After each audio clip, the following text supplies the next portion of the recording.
when two former college lovers set off on a trip of a lifetime. They have no idea they'll end up fighting for their lives. Dave! Lost in the rainforest without food or water. Snake. They're easy prey to predators. There's something out there. With no hope of rescue, I think we should just slash our wrists. they decide to take their own lives. We were gonna die out there. Having control over when we die is all that we had.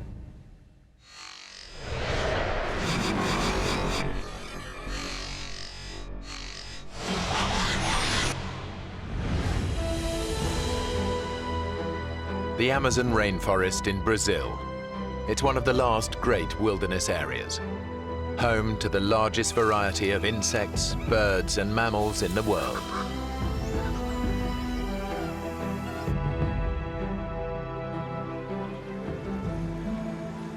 For Dave Boyer and Crystal Ramsey, it's the trip of a lifetime. Can you believe it? We're actually here in the Amazon. Hey, you know when I make a promise, I keep it. It's the realization of a dream they shared 2 years ago when they were a couple. Crystal and I dated for about 3 years, and really were the closest you could possibly be. One day we were talking about our passions, and I asked her the question, if you could go any one place in the world, where would that be? And the Amazon was #1 for both of us. Dave and Crystal aren't together anymore, but they are still close friends. There was no one I would have rather gone with than him. Dave knows that Crystal has had a long-standing struggle with depression. In school, where I met Dave, I had a very bad time with depression. Dave thinks this trip will be good for her, but he's also nursing a secret hope that it might just reignite their romance. She was the love of my life. I still envisioned spending the rest of my life with her.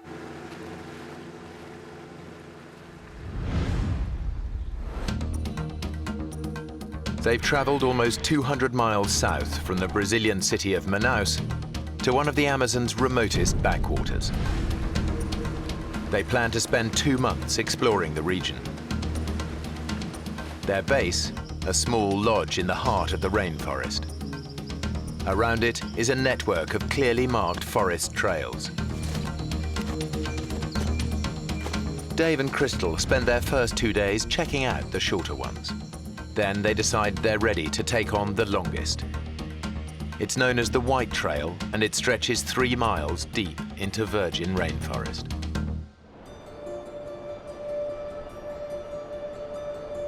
Dave and Crystal set off in the morning with enough water for a 3-hour hike. We left just before 10 o'clock and expected to be back in time for a late lunch. They've spent 2 years reading up on the rainforest, but nothing prepares them for the real thing. As soon as we went in, we started to see more than we had ever seen before, such as bats and different kind of bugs than we had ever seen, and it was a fantastic morning. I was really excited. Dave, look. We had tunnel vision. We were focused on one thing, and that was exploring and seeing the rainforest. We were oblivious to any dangers that were involved. They are so absorbed by the sights and sounds of the forest, they don't notice that they've stepped off the marked trail. Our awareness was elsewhere. It was on the trees, on the animals, on the sounds. They are now following paths made by animals. As we got further along, the jungle seemed to creep in on each side. We now had to walk in a single file line.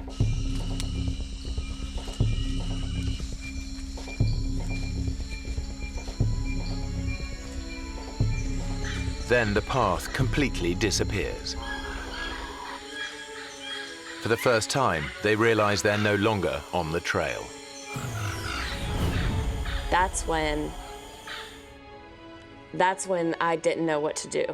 I was really worried. Let's see the map. I think I forgot the map at the lodge. I had left the map sitting on the dresser in our cabin. Dave. Look, I can remember it. I can. The map Dave left behind was a hand-drawn sketch of the area. He clearly remembers it showing the lodge at the bottom, which would normally indicate that it lies to their south. But the map isn't laid out in the usual way. To get back to the lodge, they actually need to head north. If we head south, that should take us back. You're sure? I'm sure. I'm sure. Okay. Come on, let's go. Hiking south is the worst decision Dave could make. Ahead, there lies nothing but thousands of miles of rainforest. Uninhabited, except for rainforest creatures, many of them highly dangerous. 2 hours later, they're getting worried. This way.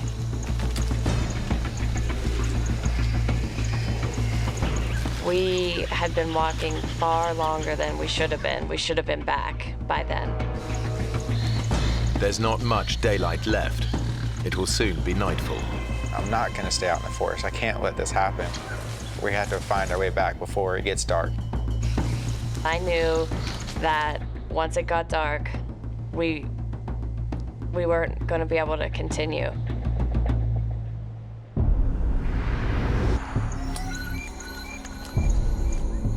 As darkness descends, any chance of finding the lodge today disappears. That's really the first time we started to have some panic. What time is it? It's almost 6.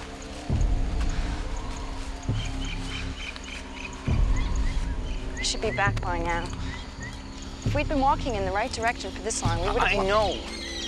I don't think he wanted to deal with it. He didn't want to deal with even having to think about sleeping out there.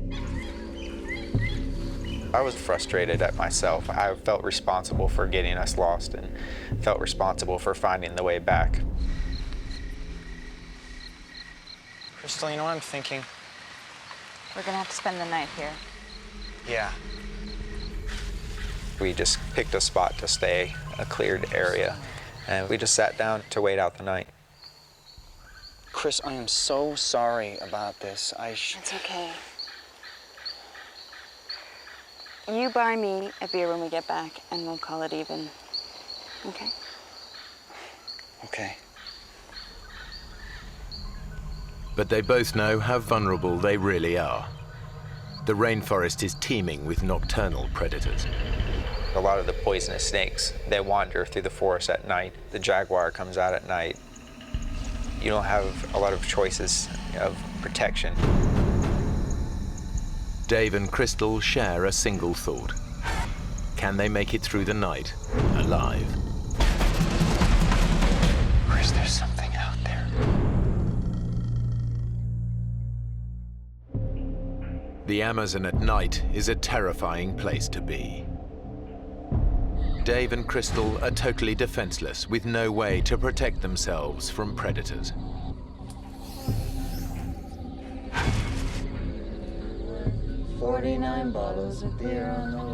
We weren't going to try to sleep at all. We were going to stay up, and that way if something stumbled upon us, we would be ready.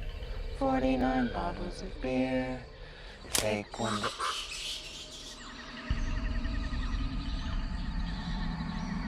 Jeez, did you hear that?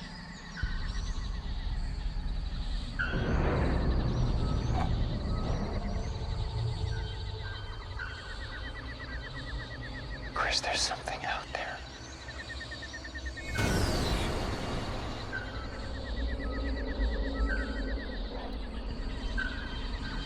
Do you think it could be a jaguar?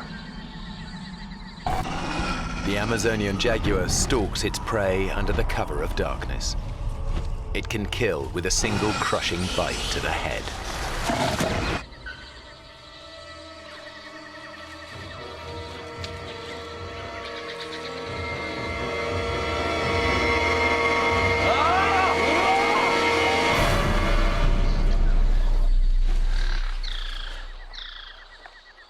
Whatever it was, Dave has scared it off for now.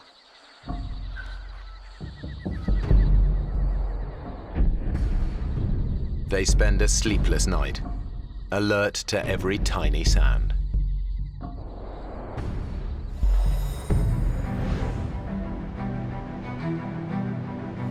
Dave and Crystal have survived the night unscathed, almost. I'm covered in mosquito bites. Be grateful that's all that bit you. Very funny. So, what's the plan? Well, Dave needs to get them back to the lodge fast. Crystal's on medication for her depression, and he knows she doesn't have her drugs with her. She had never missed a day on that medication. this trail heads south, so it should take us right back to the lodge. Okay. So we'll be back for breakfast. Yeah. Let's get moving. I truly believed that we were close and we were heading in the right direction. We just had run out of time the night before. It was going to be a breeze. But with every step, they continue to move further away from the safety of the lodge.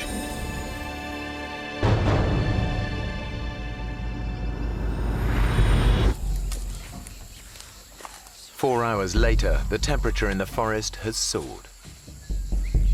The heat and the way they're pushing themselves mean that Dave and Crystal are sweating out almost 4 pints of fluid an hour. We were starting to get depressed about our situation. We were starting to get frustrated. The temperature was rising really fast. It was getting up to 95 degrees. We were sweating profusely. Let's take a break.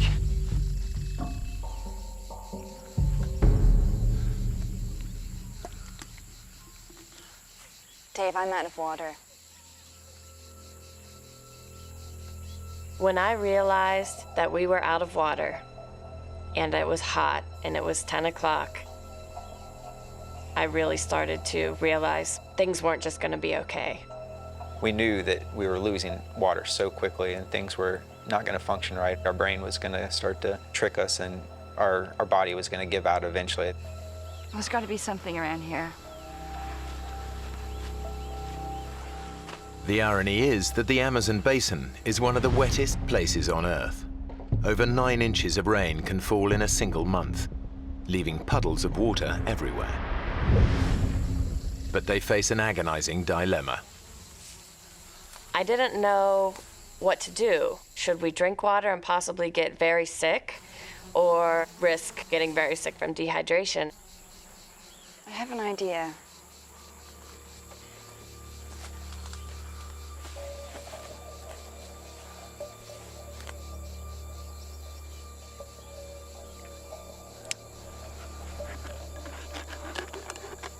Give me that.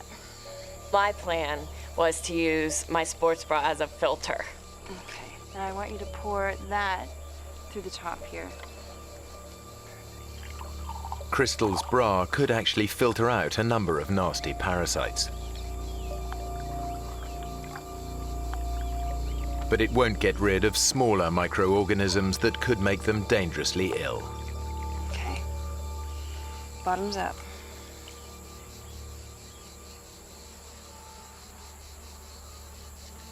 I don't know about this. We don't have a choice. Well, cheers.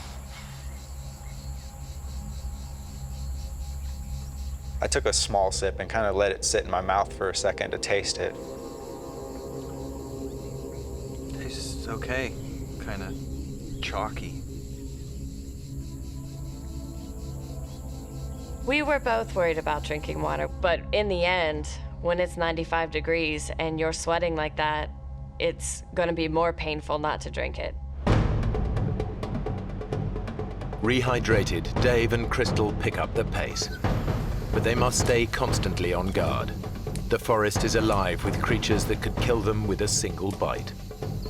We're consistently listening to sounds and trying to figure out what was in the forest around us.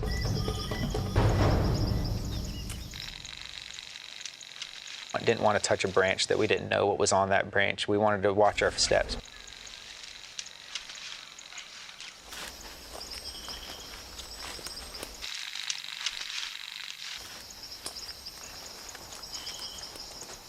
Whoa. What is it? A snake.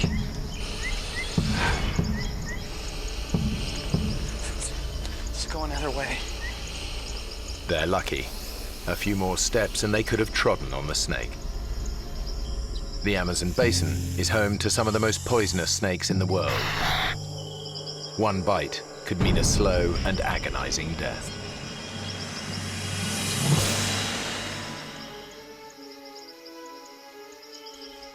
By mid-afternoon, Dave is resorting to a new desperate tactic in his search for the lodge. I was trying to keep us in the same area of where we got lost in, kind of zigzagging back and forth, hoping to stumble upon the trail. Let's try over there. Crystal was starting to get a little bit frustrated with that strategy. Dave was literally almost walking in circles and didn't realize that that's what he was doing. Crystal is starting to feel the pressure.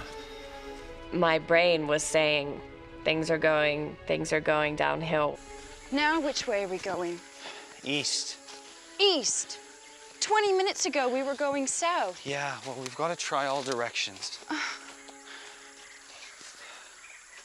Maybe we should head north now.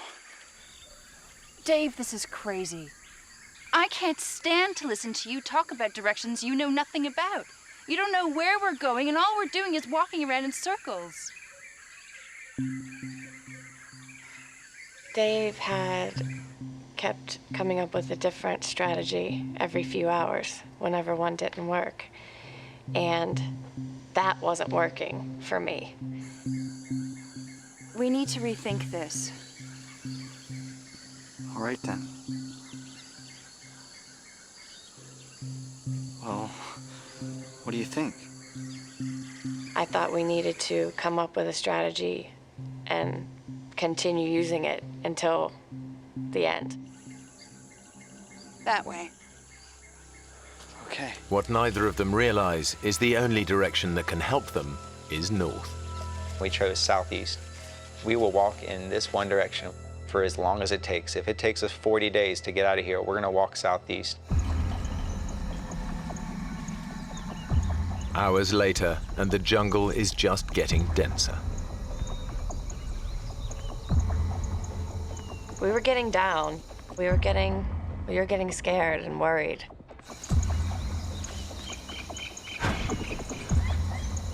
Everything just looks the same. The jungle is so dense and so thick, you can't see more than a few yards in any direction at any one time. Dave has an idea. If he can get up high, he might just be able to see the lodge.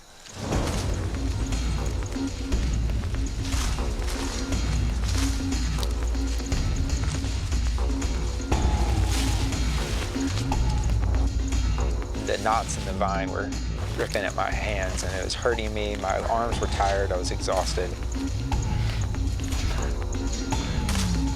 And I looked up and I saw that I had not made any progress. It was still 150 feet up to the top. He is weak from 2 days without sleep or food.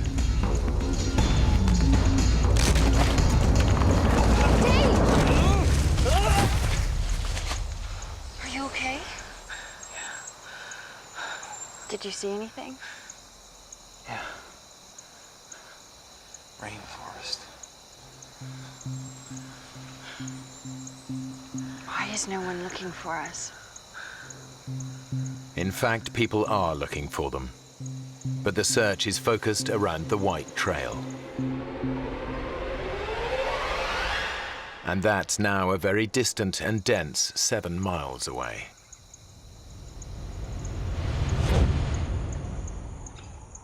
As darkness falls, they realize they must endure another night. I was tired. I had not slept on the previous night. I was being driven insane by the mosquitoes. They were constantly biting me, making our bodies itch, and we would scratch it to the point where our bodies would start bleeding.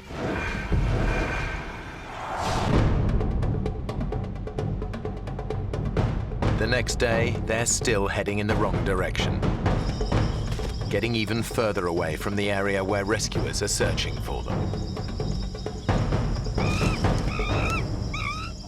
And now they start to notice an ominous change in the behavior of the wildlife. If we were anywhere near civilization, these monkeys would be running away from us. They would be fearful of us, that we would hunt them. But these maybe had never seen a human before in their life and were just curious. And that was terrifying, that we were getting deeper and deeper.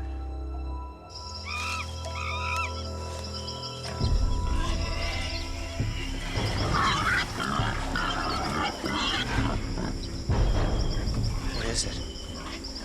I don't know. Jaguar? No, there's more than one.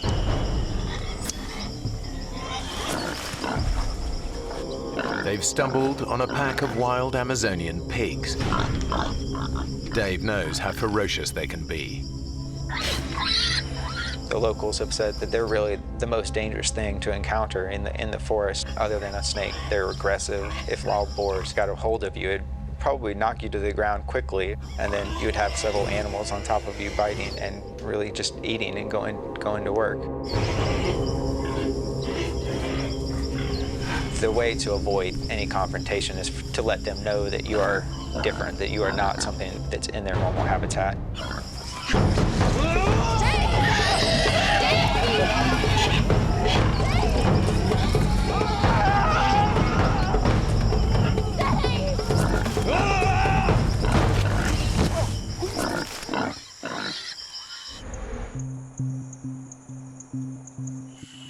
Their encounter with the pigs leaves them jumpy and exhausted.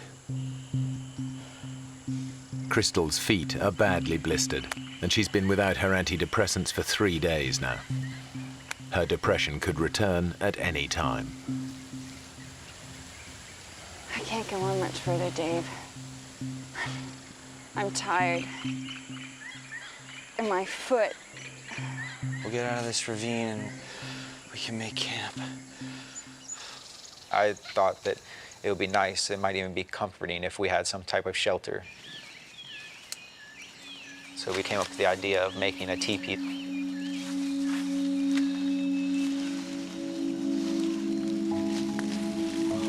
Excellent. Yeah. It was drawing us closer together. She told me that if I was as I was while we were lost, if we had always had that relationship in that past year, that we would still be together, that she saw all the things that she had fallen in love with in the first place. It looks good. We were trying to get our minds off of what we were going through, and we got even closer. My feelings had not changed since the day I met her. I was still in love with her. I still wanted her to be in my life and with me forever.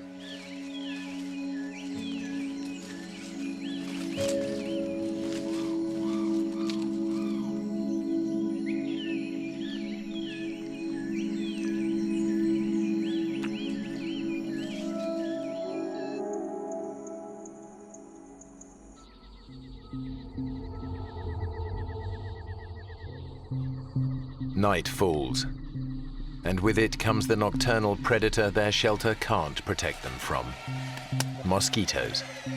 Thousands of them. The worst of it was the sounds.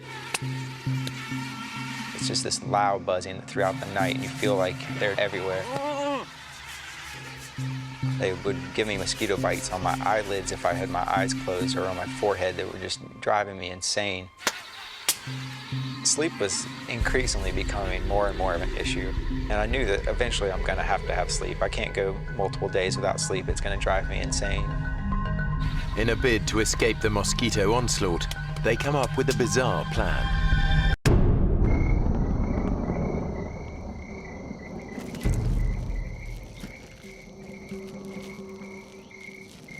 Crystal said, well, we should cover our bodies in mud. That would work well at keeping the mosquitoes off of us. We got inside the hole and pushed the mud in on top of each other, covered our faces, and we laid there in the mud and tried to be as still as possible. It actually felt pretty comforting laying there, and I felt like I was completely covered. I felt like I was going to be safe from the mosquitoes. I thought it was going to be a great night. But Dave couldn't be more wrong. A massive tropical thunderstorm is building in the skies above them. And it's about to put them in the greatest danger yet.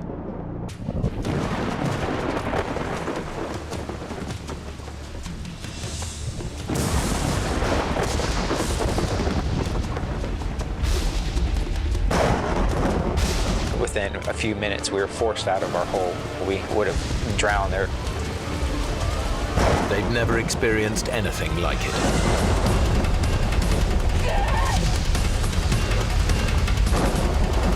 It's very hard to explain how loud it can get. You can't even talk to someone who's right next to you by screaming. That's the only way I can describe how loud it was. They are soaked within seconds. It was the coldest I had ever been. Couldn't stop. My body was just going into convulsions and shaking, and my teeth were chattering. Any hope of sleep is gone. Then, just when they think things couldn't get any worse,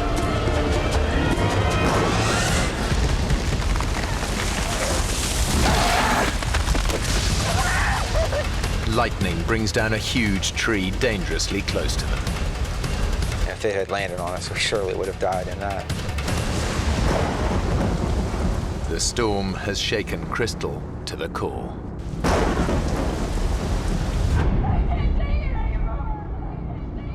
There's never been a worse night in my life than that night.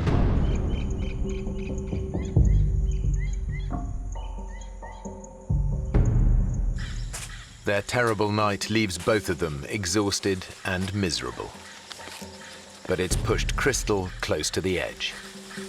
For Crystal, that night was really a turning point for her, and she had gone from being, whatever happens, happens, we're gonna get through this challenge, to being really fearful of this being the end of her life and dying out there. How you doing? We got through it, didn't we? Yeah. For what? To get home, Chris. Get home, Chris. I just kept thinking about that hellish night I'm not sure I want to. and that I truly would rather die than go through it again. What are you talking about? You think we should just slash our wrists right here? I didn't think what the implications of that were. I didn't think it was a real suggestion. It was just kind of something that I did off the top of my head.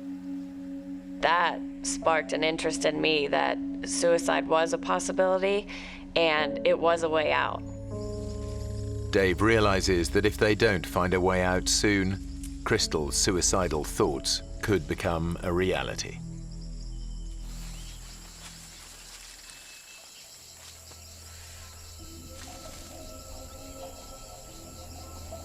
Chris.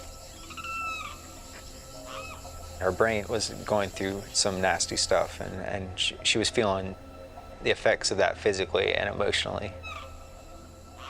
I knew that as the days go on and her withdrawal from her medication gets worse and worse, that it's going to become very difficult to keep her going and to keep that survival instinct inside her.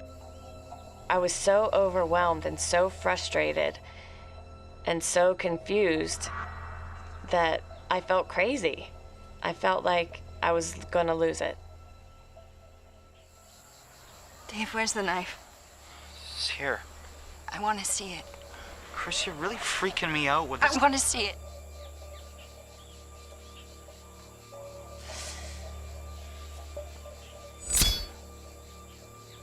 The knife really became almost a game that I never would let her hold. She would frequently ask me, "Where is the knife? Can I just see it? I want to know that you haven't lost it." I think my own mind was more dangerous than anything that the jungle had.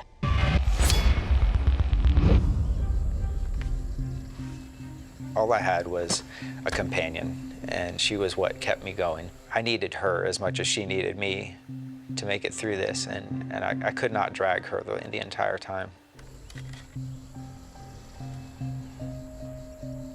and that made me quite pessimistic for the outcome.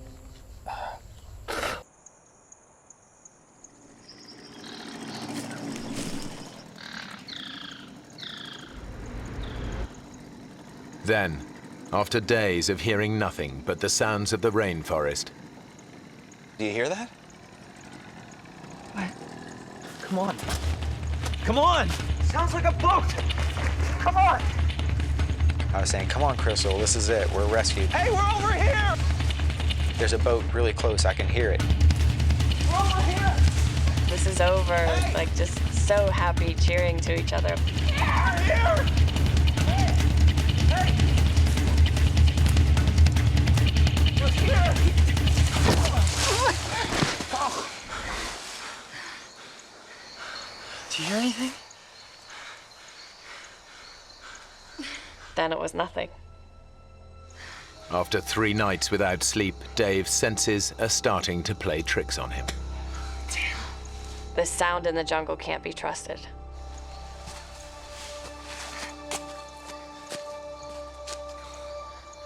We thought that we were rescued.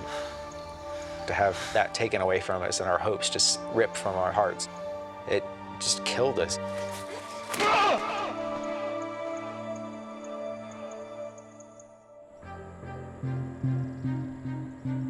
24 hours later, Dave and Crystal's situation is bleaker than ever. They are still hopelessly lost. And as their 5th night approaches, it's Dave who's struggling. Drained by lack of sleep and the effort of keeping Crystal going, he desperately needs rest.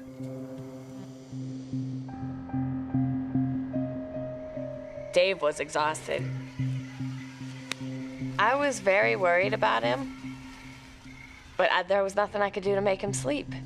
Damn it. There was no way I could help him.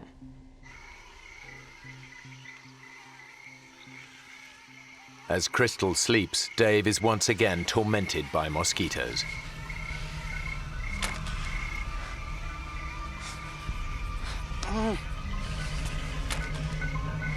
I could not get a grip. I could not get control of what I really needed, and that was to get to sleep. In his totally exhausted state, the insects soon become an obsession. The only way to get me through that night was to find a way to keep moving, keep myself occupied. I would go through this pattern of swatting the mosquitoes on my arm, swatting them on my back and my neck, and I'd start counting these cycles. I became obsessed with time.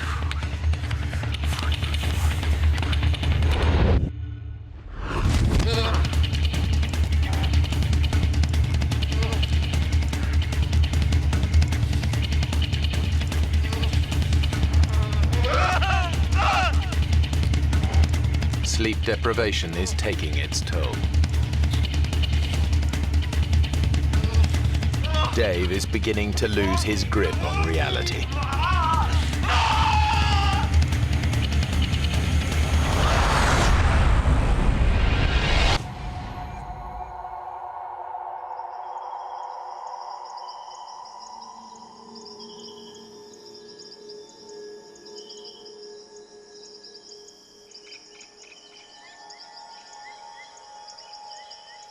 I felt like I had lost this battle between me and the mosquitoes, between me and the night, between me and any sleep that I might get. For the first time, Dave thinks they might not make it out of the Amazon alive.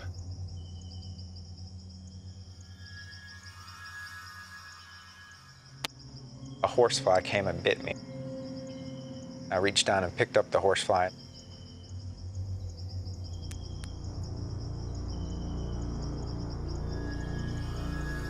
I started to pull off each of its legs. I was just fascinated by it.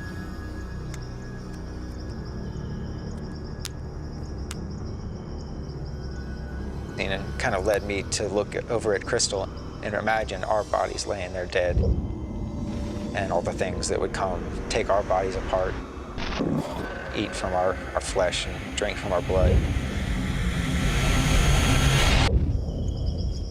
If we were going to die out there, I wanted to have some record of what we went through. So as Crystal was laying there in the sand, I wrote in the sand next to her, 6th day lost.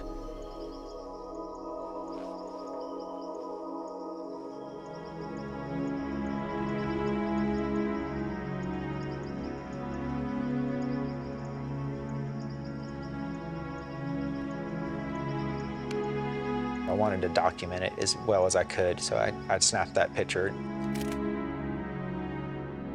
hoping that one day somebody would find our bones and our camera and see that we had been there on the 6th day.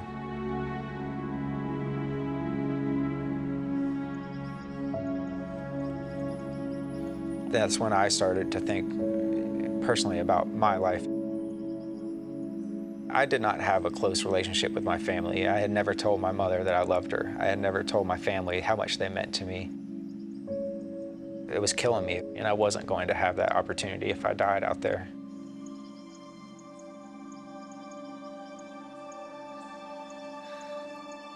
That thought gives Dave the resolve he needs to keep going.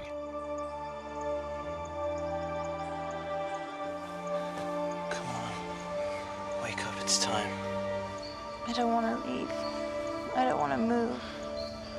I don't either, but we have to. My feet were deteriorating unbelievably. And the pain was unbearable. It felt like 10 wasps were biting me at the same time.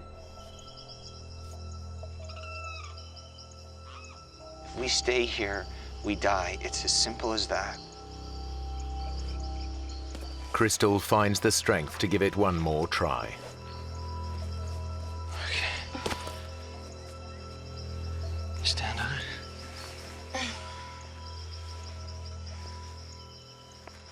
It's my girl.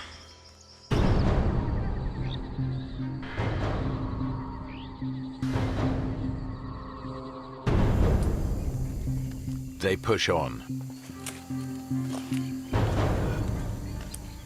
Now the terrain gets harder. Come on, Chris. And as Crystal's feet become unbearably painful, her depression begins to get the better of her.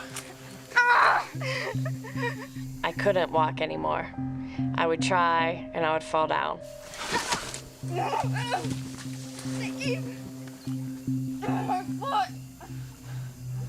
I felt like that was telling me it was time to just end it myself. I don't want to go. Crystal's depression is back.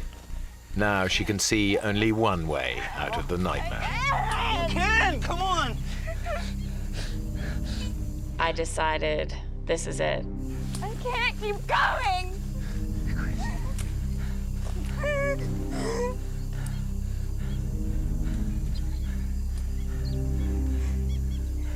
Give me the knife. She really meant taking her life into her own hands.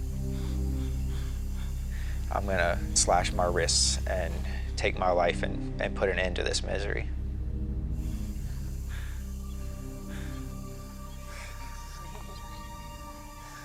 This was the woman I was in love with. This was the person I wanted to spend the rest of my life with. I had no thoughts of ever abandoning her.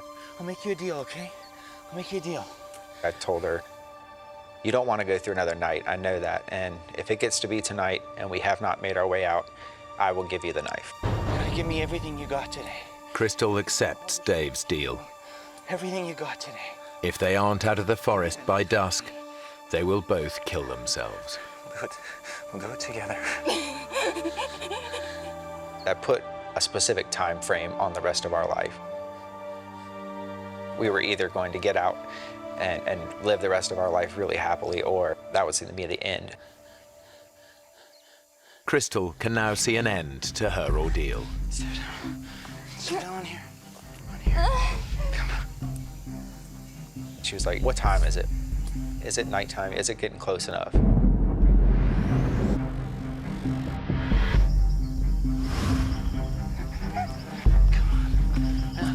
Come on! But Crystal can't keep going. Ken, come on! She decides she can't wait until nightfall. She wants them to end their lives now. It's time. When I said it, he agreed. And he said, okay, now we can do it. We were gonna have to go through with this.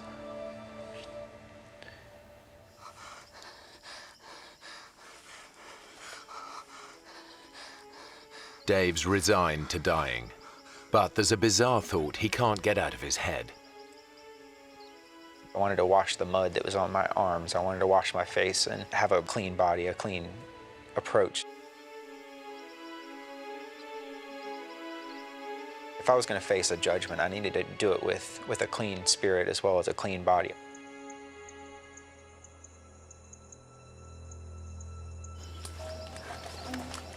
He begins to search for water to wash himself.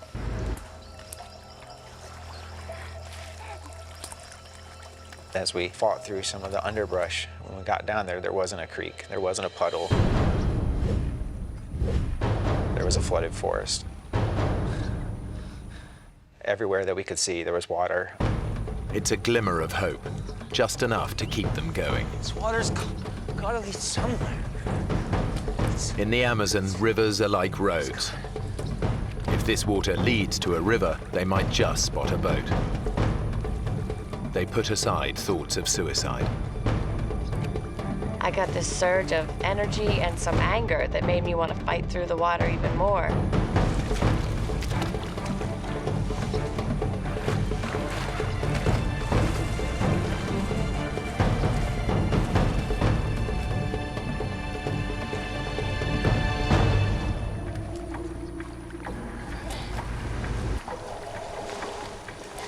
As we were going through the flooded forest, we kept telling each other, don't talk about any hopes, just go, and go as fast as you can.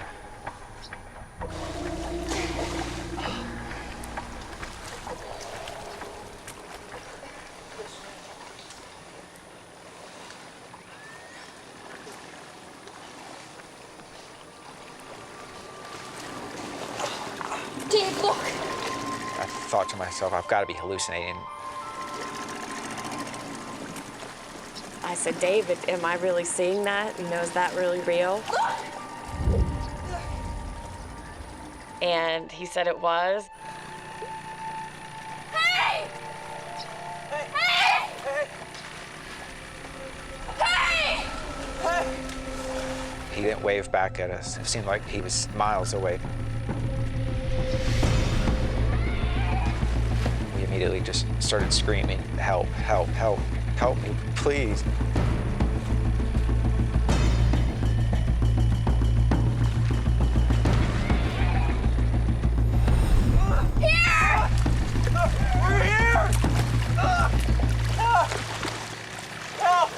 And he didn't respond. Help!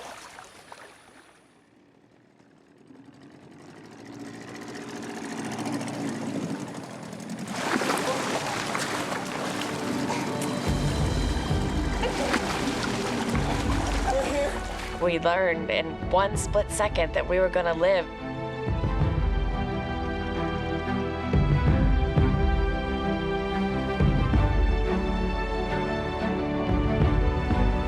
I was screaming and crying and just definitely the best moment I've ever had in my life. The sun's setting, the whole sky is bright pink, and Dave and I are just looking at each other, and the tears are just running down both of our faces. And inexplainable joy, and we just looked at each other and looked up at the sky, essentially, and we're just so thankful to be alive. Dave and Crystal are incredibly lucky. Their rescuer chanced on them in a waterway that local boats hardly ever use. They find out later that search parties spent 4 days looking for them. But they never even came close to the remote spot where Dave and Crystal ended up.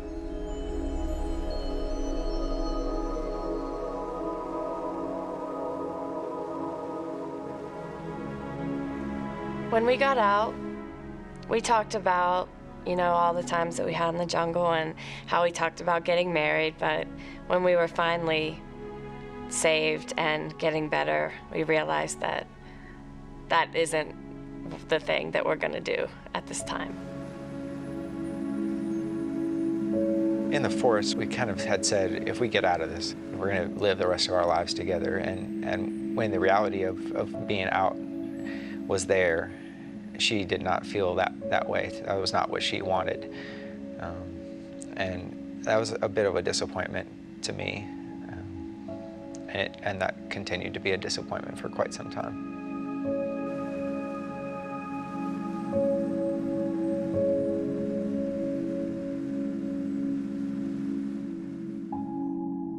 Dave and Crystal have both since returned to the Amazon. They never did restart their relationship, but after their 6-day death-defying ordeal, they became closer friends than ever.